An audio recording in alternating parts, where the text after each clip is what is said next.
काशी के वैभव का विस्तार है श्री काशी विश्वनाथ धाम। इसके नए स्वरूप को आज माननीय प्रधानमंत्री जी राष्ट्र को समर्पित करेंगे। मैं बहुत ही आदर के साथ माननीय प्रधानमंत्री जी से अनुरोध करूंगी कि वो शिलापट का अनावरण करके भव्य दिव्य श्री काशी विश्वनाथ धाम को राष्ट्र को समर्पित करें।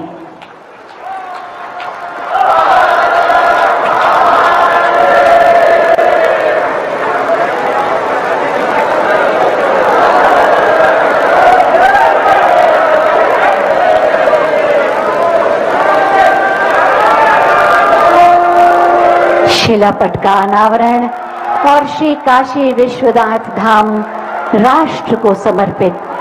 साथ ही मैं माननीय प्रधानमंत्री जी से अनुरोध करूंगी कि आज के इस ऐतिहासिक समारोह में अपने हृदय के उद्गार व्यक्त करें।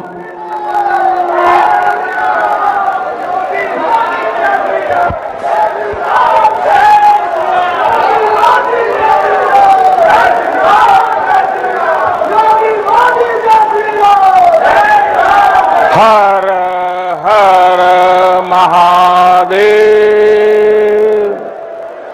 हर हर महादेव। नमः पार्वती पते, माता अन्नपूर्णा की, गंगा मैया की। इस ऐतिहासिक आयोजन में उपस्थित उत्तर प्रदेश की राज्यपाल श्रीमती आनंदीबेन पटेल, उत्तर प्रदेश के मुख्यमंत्री कर्मयोगी श्री योगी आदित्यनाथ जी, भारतीय जनता पार्टी के राष्ट्रीय अध्यक्ष, हम सबके मार्गदर्शक श्रीमान जेपी नड्डा जी, उप मुख्यमंत्री भाई केशव प्रसाद मौर्य जी, दिनेश शर्मा जी, केंद्र में मंत्रिपरिषद के मेरे साथी महेंद्र नाथ पांडे जी, उत्तर प्रदेश भारतीय जनता पार्टी के अध्यक्ष स्वतंत्र देव सिंह जी, यहां के मंत्री श्रीमान नीलकंठ तिवारी जी, देश के हर कोने से आए हुए पूज्य संतगण और मेरे प्यारे काशीवासी,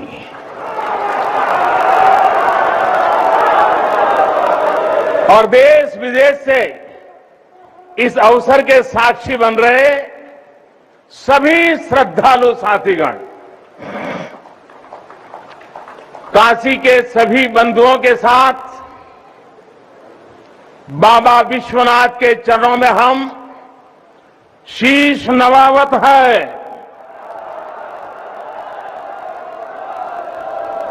माता अन्नपूर्णा के चरणन का बार बार वंदन करत है। अभी मैं बाबा के साथ साथ नगर कोतवाल काल भैरव जी के दर्शन करके ही आ रहा हूं। देशवासियों के लिए उनका आशीर्वाद लेकर आ रहा हूं।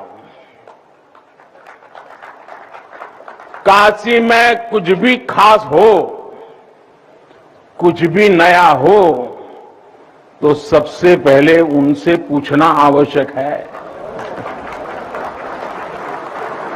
मैं काशी के कोतवाल के चरणों में भी प्रणाम करता हूं।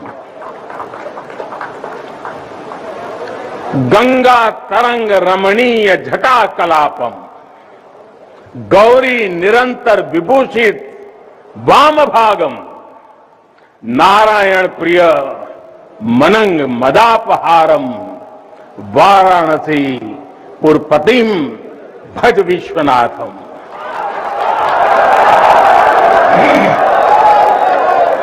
हम बाबा विश्वनाथ दरबार से देश दुनिया के उन श्रद्धालु जनन के प्रणाम करत है जो अपने अपने स्थान से इस महायज्ञ के साक्षी बनत होन।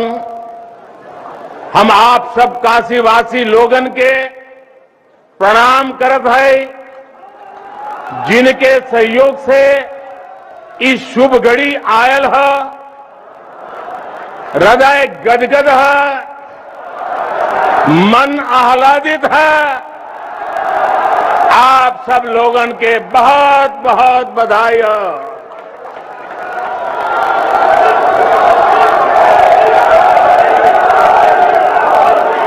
साथियों, हमारे पुराणों में कहा गया है कि जैसे ही कोई काशी में प्रवेश करता है, सारे बंधनों से मुक्त हो जाता है।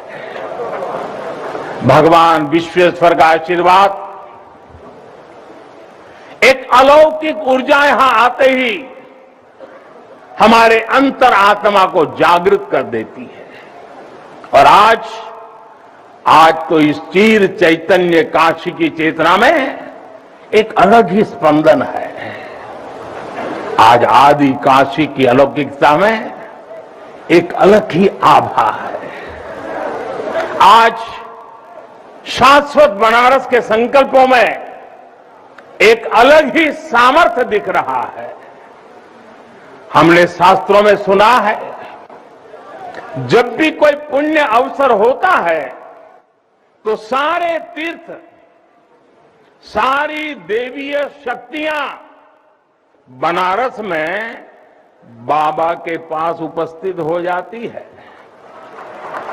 कुछ वैसा ही अनुभव आज मुझे बाबा के दरबार में आकर हो रहा है। ऐसा लग रहा है कि हमारा पूरा चेतन ब्रह्मांड इससे जुड़ा हुआ है। वैसे तो अपनी माया का विस्तार बाबा ही जाने, लेकिन जहां तक हमारी मानवीय दृष्टि जाती है, विश्वनाथ धाम के इस पवित्र आयोजन के इसे समय पर इस समय पूरा विश्व जुड़ा हुआ है। साथियों, आज भगवान शिव का प्रिय दिन सोमवार है। आज विक्रम संवत 2078 मार्गशीर्ष शुक्ल पक्ष दशमी तिथि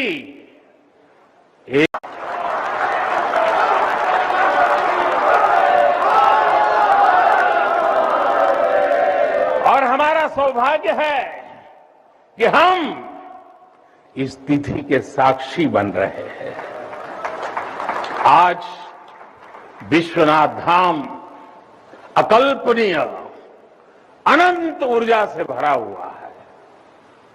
उसका वैभव विस्तार ले रहा है। इसकी विशेषता आसमान छू रही है।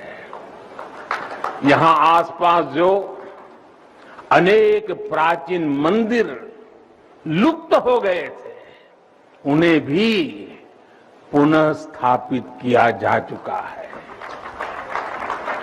बाबा अपने भक्तों की सदियों की सेवा से प्रसन्न हुए हैं, इसलिए उन्होंने आज के दिन का हमें आशीर्वाद दिया है। विश्वनाथ धाम का ये पूरा नया परिसर एक भव्य भवन भर नहीं है, ये प्रतीक है हमारे भारत की सनातन संस्कृति का। ये प्रतीक है हमारी आध्यात्मिक आत्मा का। ये प्रतीक है भारत की प्राचीनता का, परंपराओं का, भारत की ऊर्जा का, गतिशीलता का। आप यहां जब आएंगे तो केवल आस्था के ही दर्शन होंगे ऐसा नहीं है। आपको यहां अपने अतीत के गौरव का एहसास भी होगा। कैसे प्राचीनता और नवीनता एक साथ सजीव हो रही है, कैसे पुरातन की प्रेरणाएं भविष्य को दिशा दे रही हैं, इसके भविष्य को दिशा दे रही हैं, इसके साक्षात दर्शन विश्वनाथ धाम परिसर में हम कर रहे हैं। साथियों, जो मां गंगा उत्तर वाहिनी होकर बाबा के पांव पखारने काशी आती है, वो मां गंगा भी आज बहुत प्रसन्न होगी। अब जब हम भगवान विश्वनाथ के चरणों में प्रणाम करेंगे, ध्यान लगाएंगे, तो मां गंगा को स्पर्श करती हुई हवा हमें स्नेह देगी, हमें आशीर्वाद देगी। और जब मां गंगा उन्मुक्त होगी, प्रसन्न होगी, तो बाबा के ध्यान में हम गंग तरंगों की कलकल का दैवीय अनुभव भी कर सकेंगे। बाबा विश्वनाथ सबके हैं, मां गंगा सबकी है, उनका आशीर्वाद सबके लिए है। लेकिन समय और परिस्थितियों के चलते बाबा और मां गंगा की सेवा की यह सुलभता मुश्किल हो चली थी। यहां हर कोई आना चाहता था, लेकिन रास्तों और जगह की कमी हो गई थी। बुजुर्गों के लिए, दिव्यांगों के लिए यहां आने में बहुत कठिनाई होती थी। लेकिन अब विश्वनाथ धाम परियोजना के पूरा होने से यहां हर किसी के लिए पहुंचना सुगम हो गया है। हमारे दिव्यांग भाई बहन, बुजुर्ग माता पिता सीधे बोर्ड से जेटी तक आएंगे।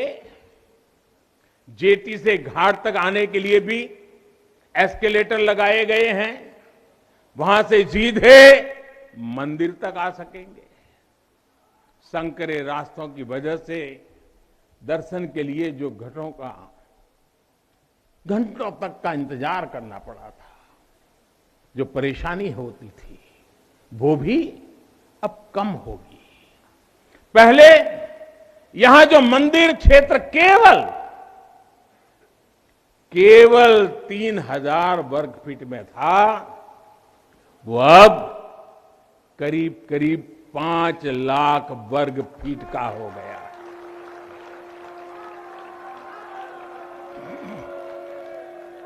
अब मंदिर और मंदिर परिसर में 50, 60, 70 हजार श्रद्धालु आ सकते हैं। यानी पहले मां गंगा का दर्शन स्नान और वहां से सीधे विश्वनाथ धाम, यही तो है। हर हर महादेव। साथियों, जब मैं बनारस आया था तो एक विश्वास लेकर आया था। विश्वास अपने से ज्यादा बनारस के लोगों पर था, आप पर था। आज हिसाब किताब का समय नहीं है, लेकिन मुझे याद है तब कुछ ऐसे लोग भी थे जो बनारस के लोगों पर संदेह करते थे। कैसे होगा ही नहीं, यहां तो ऐसे ही चलता है। ये मोदी जी जैसे बहुत आके गए। मुझे आश्चर्य होता था कि बनारस के लिए ऐसी ही धारणाएं बना ली गई थी, ऐसे तर्क दिए जाने लगे थे। ये जड़ता बनारस की नहीं थी, हो भी नहीं सकती थी। थोड़ी बहुत राजनीति थी, थोड़ा बहुत कुछ लोगों का निजी स्वार्थ, इसलिए बनारस पर आरोप लगाए जा रहे थे। लेकिन काशी तो काशी है।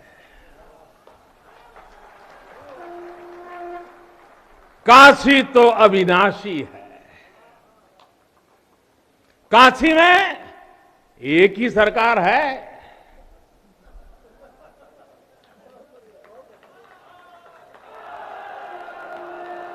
जिनके हाथों में डमरू है, उनकी सरकार है। जहां गंगा अपनी धारा बदलकर बहती हो, उस काशी को भला कौन रोक सकता है। काशी खंड में भगवान शंकर ने खुद कहा है, विना मम प्रसादम वै कह काशी प्रति प्रद्युत्ते, अर्थात बिना मेरी प्रसन्नता के काशी में कौन आ सकता है, कौन इसका सेवन कर सकता है। काशी में महादेव की इच्छा के बिना न कोई आता है और न यहां उनकी इच्छा के बिना कुछ होता है। यहां जो कुछ होता है महादेव की इच्छा से होता है। ये जो कुछ भी हुआ है महादेव ने ही किया है।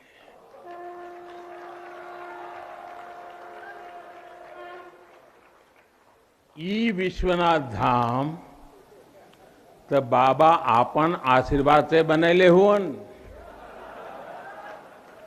उनकर इच्छा के बिना का कोई पत्ता हिल सकेला। कोई कितना बड़ा हवे तो अपने घरे का हो ये बोलिए तबे कोई आ सकेला, कुछ कर सकेला। साथियों, बाबा के साथ अगर किसी और का योगदान है तो वो बाबा के गणों का है। बाबा के गण यानी हमारे सारे काशीवासी, सारे काशीवासी जो खुद महादेव के ही रूप है। जब भी बाबा को अपनी शक्ति अनुभव करानी होती है, वो काशी वासियों का माध्यम ही बना देते हैं। फिर काशी करती है और दुनिया देखती है। इदम शिवाय इदम नमः, इदम शिवाय इदम नमः। भाई और बहनों, मैं आज अपने हर उस श्रमिक भाई बहनों का भी आभार व्यक्त करना चाहता हूं जिसका पसीना इस भव्य परिसर के निर्माण में बहा है।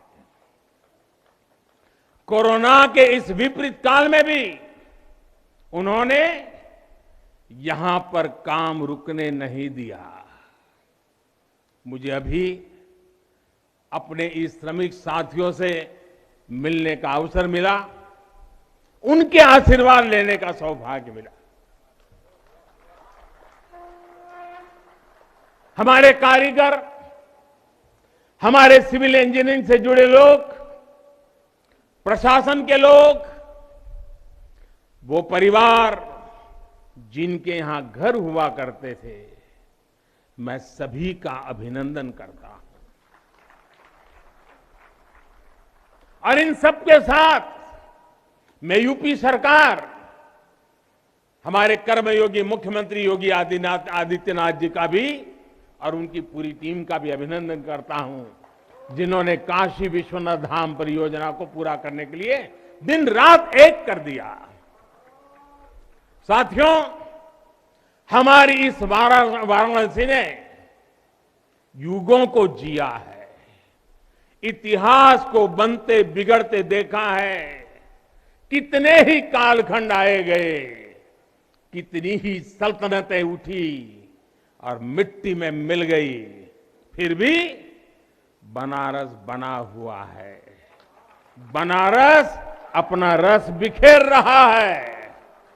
बाबा का ये धाम शाश्वत ही नहीं रहा है, इसके सौंदर्य ने भी हमेशा संसार को आश्चर्यचकित और आकर्षित किया है। हमारे पुराणों में प्राकृतिक आभा से घिरी काशी से काशी के ऐसे ही दिव्य स्वरूप का वर्णन किया गया है। अगर हम ग्रंथों को देखेंगे, शास्त्रों को देखेंगे, इतिहासकारों ने भी वृक्षों, सरोवरों, तालाबों से घिरी काशी के अद्भुत स्वरूप का बखान किया है। लेकिन समय कभी एक जैसा नहीं रहता। आतताइयों ने इस नगरी पर आक्रमण किए, इसे ध्वस्त करने के प्रयास किए। औरंगजेब के अत्याचार, उसके आतंक का इतिहास साक्षी है।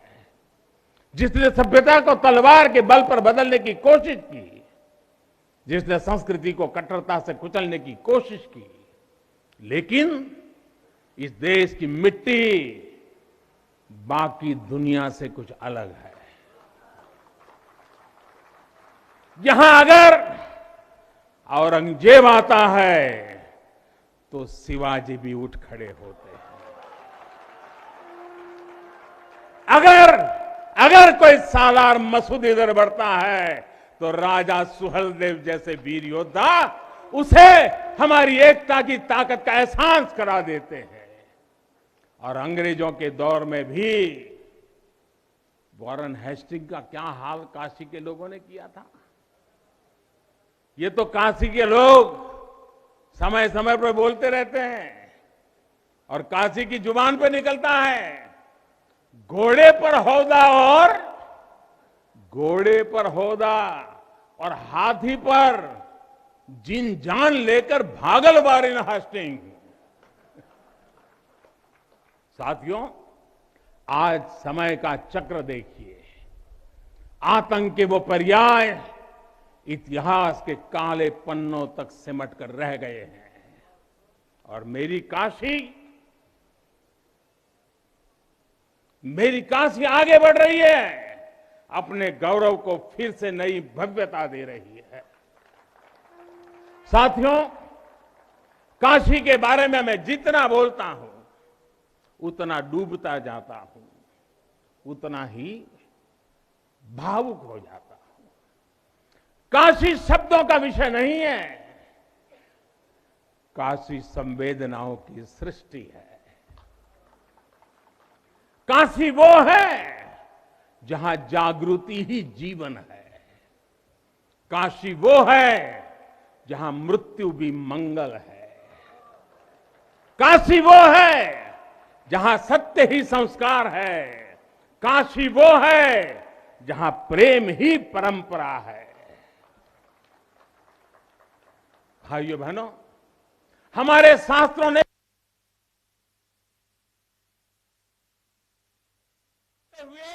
आखिर में क्या कहा? नेति नेति ही कहा है। यानी जो कहा उतना ही नहीं है, उससे भी आगे कितना कुछ है। हमारे शास्त्रों ने कहा है, शिवम ज्ञायन इति ब्रूयो। शिव शब्दार्थ चिंतका, अर्थात शिव शब्द का चिंतन करने वाले लोग शिव को ही ज्ञान कहते हैं। इसलिए ये काशी शिवमयी है, ये काशी ज्ञानमयी है। और इसलिए ज्ञान, शोध, अनुसंधान ये काशी और भारत के लिए स्वाभाविक निष्ठा रहे हैं।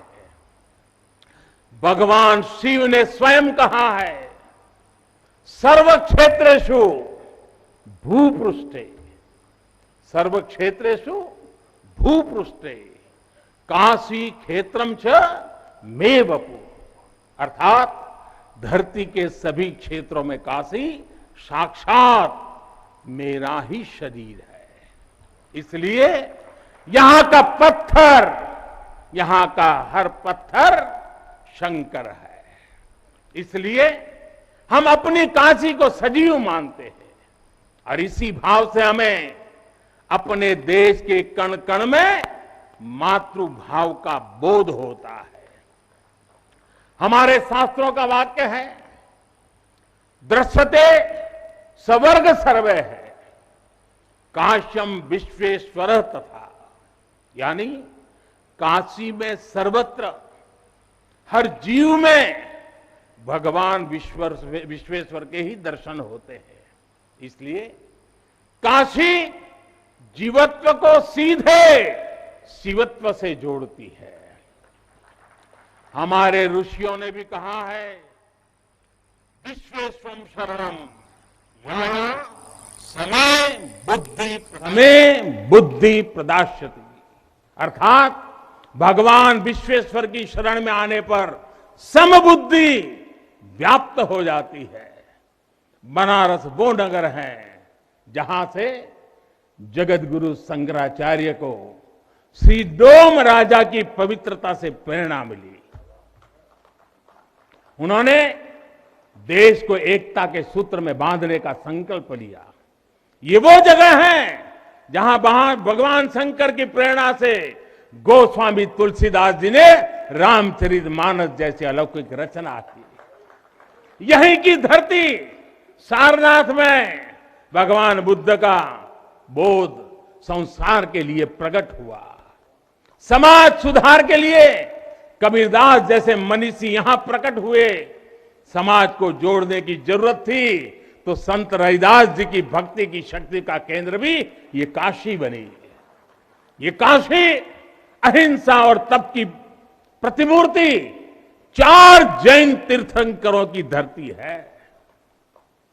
राजा हरिश्चंद्र की सत्य निष्ठा से लेकर वल्लभाचार्य और रामानंद जी के ज्ञान तक, चैतन्य महाप्रभु और समर्थ गुरु रामदास के से लेकर स्वामी विवेकानंद और मदन मोहन मालवीय तक कितने ही ऋषियों और आचार्यों का संबंध काशी की पवित्र धरती से रहा है। छत्रपति शिवाजी महाराज ने यहां प्रेरणा पाई। रानी लक्ष्मीबाई से लेकर चंद्रशेखर आजाद तक कितने ही सेनानियों की कर्मभूमि जन्मभूमि काशी रही है। भारतेंदु हरिश्चंद्र, जयशंकर प्रसाद, मुंशी प्रेमचंद, पंडित रविशंकर और बिस्मिल्लाह खान जैसी प्रतिभाएं इस स्मरण को कहां तक लेते जाए, कितना कहते जाए, भंडार भरा पड़ा है। जिस तरह काशी अनंत है वैसे ही काशी का योगदान भी अनंत है। काशी के विकास में इन अनंत पुण्य आत्माओं की ऊर्जा शामिल है।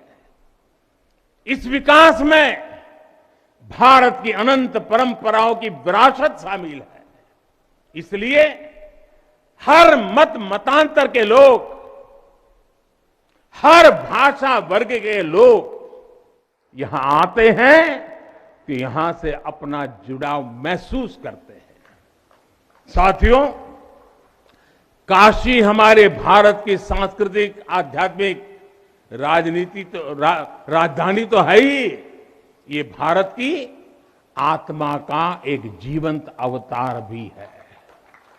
आप देखिए, पूरब और उत्तर को जोड़ती हुई यूपी में बसी ये काशी, यहां विश्वनाथ मंदिर को तोड़ा गया तो मंदिर का पुनर्निर्माण माता अहल्याबाई होलकर ने करवाया। जिनकी जन्मभूमि महाराष्ट्र थी, जिनकी कर्मभूमि इंदौर, माहेश्वर और अनेक क्षेत्रों में थी, उन माता अहल्याबाई होलकर को आज मैं इस अवसर पर नमन करता हूं। 200-250 साल पहले उन्होंने काशी के लिए इतना कुछ किया था, तब के बाद काशी के लिए इतना काम अब हुआ है। साथियों, बाबा विश्वनाथ मंदिर की आभा बढ़ाने के लिए पंजाब से महाराजा रणजीत सिंह ने 23 मण सोना चढ़ाया था। इसके शिखर पर सोना मढ़वाया था। पंजाब से पूज्य गुरु नानक देव जी भी काशी आए थे, यहां सत्संग किया था। दूसरे सिख गुरुओं का भी काशी से विशेष रिश्ता रहा था। पंजाब के लोगों ने काशी के पुनर्निर्माण के लिए दिल खोलकर दान दिया था। पूरब में बंगाल की रानी भवानी ने बनारस के विकास के लिए अपना सब कुछ अर्पण किया। मैसूर और दूसरे दक्षिण भारतीय राजाओं का भी बनारस के लिए बहुत बड़ा योगदान रहा है। एक ऐसा शहर है जहां आपको उत्तर, दक्षिण, नेपाली, लगभग हर तरह की शैली के मंदिर दिख जाएंगे। विश्वनाथ मंदिर इसी आध्यात्मिक चेतना का केंद्र रहा है और अब ये विश्वनाथ धाम परिसर अपने भव्य रूप में इस चेतना को और ऊर्जा देगा। साथियों, दक्षिण भारत के लोगों की काशी के प्रति आस्था, दक्षिण भारत का काशी पर और काशी का दक्षिण भारत पर प्रभाव हम सब भली भांति जानते हैं। एक ग्रंथ में लिखा है, तेनो पयाथेन कदाचनात् वाराणसीम पाप निवारणम आवादी वाणी बलिना सविष्यन विलोक्य लीला वासरे विलिप्ता। कन्नड़ भाषा में कहा गया है, यानी जब सदगुरु माधवाचार्य जी अपने शिष्यों के साथ चल रहे थे तो उन्होंने कहा था कि काशी के विश्वनाथ पाप का निवारण करते हैं। उन्होंने अपने शिष्यों को काशी के वैभव और उसकी महिमा के बारे में भी समझाया। साथियों, सदियों पहले की यह भावना निरंतर चली आ रही है। मां कवि सुब्रमण्यम भारती काशी प्रवास ने जिनके जीवन की दिशा बदल दी, उन्होंने एक जगह लिखा है, तमिल में लिखा है, काशी नगर पुलवर पेसुम उरई दान कांजी इल के पदर कोर खरुबी सेवोम। यानी काशी नगरी के संत कवि का भाषण कांचीपुर में सुनने का साधन बनाएंगे। काशी से निकला हर संदेश ही इतना व्यापक है कि देश की दिशा बदल देता है। वैसे मैं एक बात और कहूंगा, मेरा पुराना अनुभव है। हमारे घाट पर रहने वाले, नाव चलाने वाले कई बनारसी साथी तो, और आपने भी कभी अनुभव किया होगा, तमिल, कन्नड़ा, तेलुगु, मलयालम इतनी फराटेदार तरीके से बोलते हैं कि लगता है कि कहीं केरला, तमिलनाडु या कर्नाटक तो नहीं आ गए। अब इतना बढ़िया बोलते हैं। साथियों, भारत की हजारों सालों की ऊर्जा ऐसे ही तो सुरक्षित रही है, संरक्षित रही है। जब अलग अलग स्थानों के क्षेत्रों के सूत्र से जुड़ते हैं तो भारत एक भारत श्रेष्ठ भारत के रूप में जागृत होता है। इसलिए हमें सौराष्ट्र सोमनाथम से लेकर अयोध्या, मथुरा, माया, काशी, कांची, अवंतिका का हर दिन स्मरण करना सिखाया जाता है। हमारे यहां तो 12 ज्योतिर्लिंगों के स्मरण का ही फल बताया गया है। तस्य तस्य फल प्राप्ति ही भविष्यति न संशय। यानी सोमनाथ से लेकर विश्वनाथ तक 12 ज्योतिर्लिंगों का स्मरण करने से हर संकल्प सिद्ध हो जाता है, इसमें कोई संशय ही नहीं है। ये संशय इसलिए नहीं है क्योंकि स्मरण के बहाने पूरे भारत का भाव एकजुट हो जाता है, और जब भारत का भाव आ जाए तो संशय कहां रह जाता है, असंभव क्या बचता है। साथियों, ये भी सिर्फ संयोग नहीं है कि जब भी काशी ने करवट ली है, कुछ नया किया है, देश का भाग्य भी बदला है।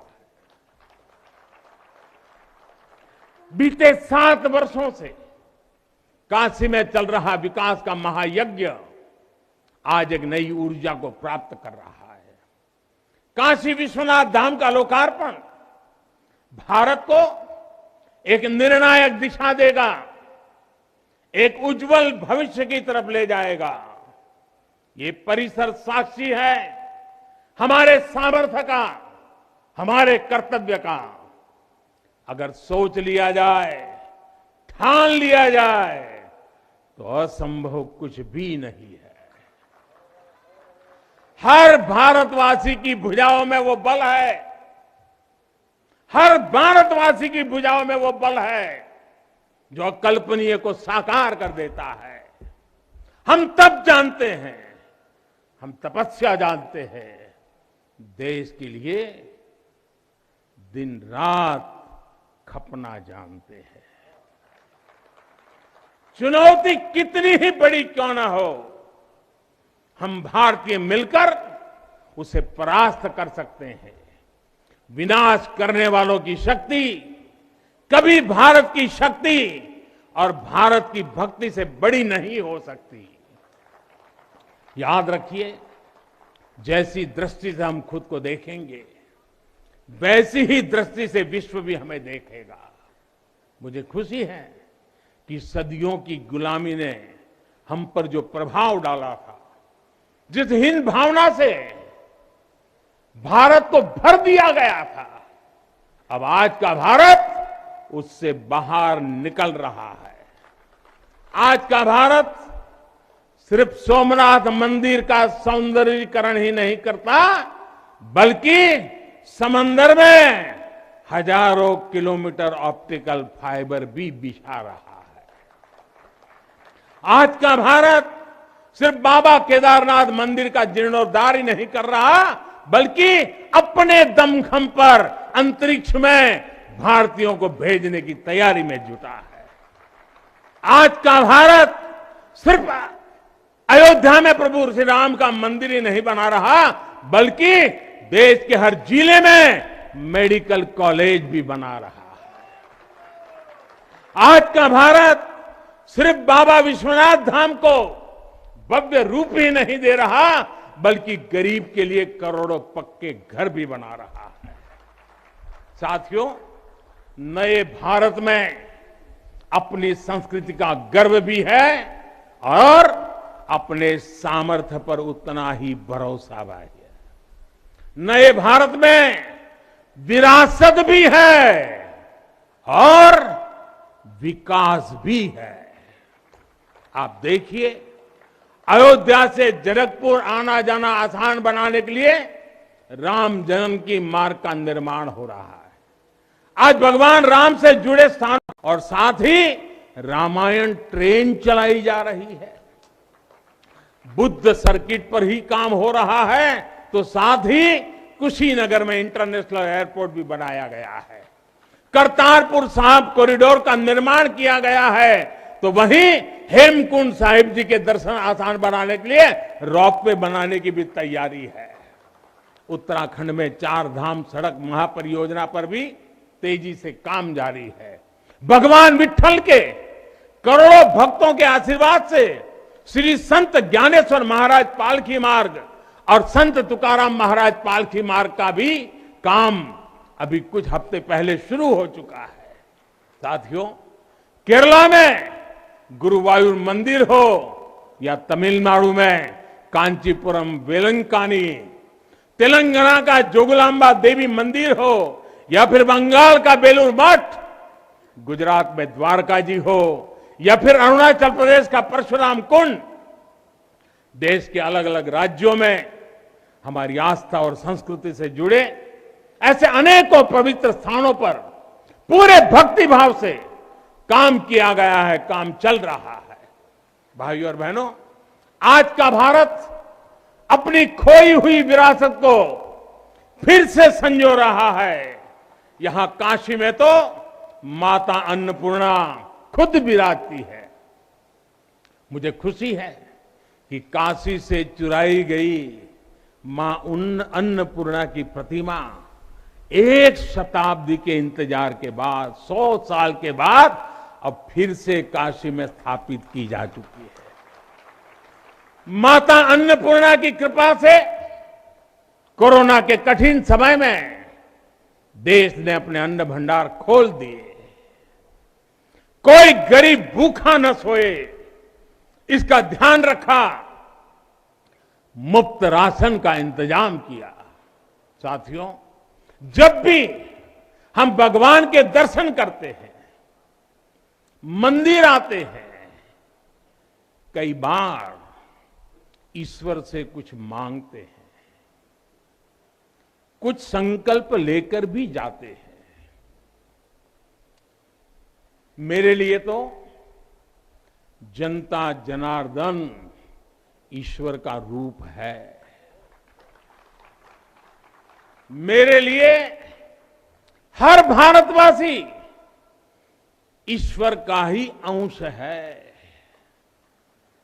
जैसे सब लोग भगवान के पास जाकर के मांगते हैं, जब मैं आपको भगवान मानता हूं, जनता जनार्दन को ईश्वर का रूप मानता हूं, तो मैं आज आपसे कुछ मांगना चाहता हूं। मैं आपसे कुछ मांगता हूं। मैं आपसे अपने लिए नहीं, हमारे देश के लिए 3 संकल्प चाहता हूं। भूल मत जाना, 3 संकल्प चाहता हूं और बाबा की पवित्र धरती से मांग रहा हूं। पहला, स्वच्छता। दूसरा, सृजन। और तीसरा, आत्मनिर्भर भारत के लिए निरंतर प्रयास।